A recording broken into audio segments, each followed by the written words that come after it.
Hey guys, welcome back to my YouTube channel. In today's video, I'll show you how to fix TikTok Shop not showing. If you're facing this issue where the shop option is missing from your TikTok app, follow these steps to resolve it.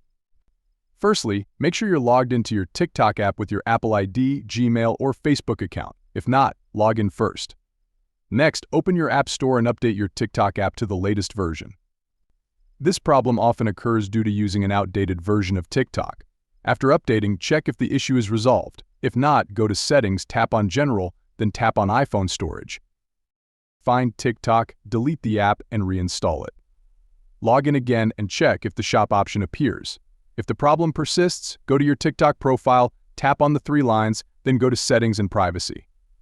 Scroll down and tap on Report a Problem, select Account and Profile, then Other, and finally, need more help? Describe the issue. Provide your TikTok username and Gmail address and upload screenshots showing the missing shop option.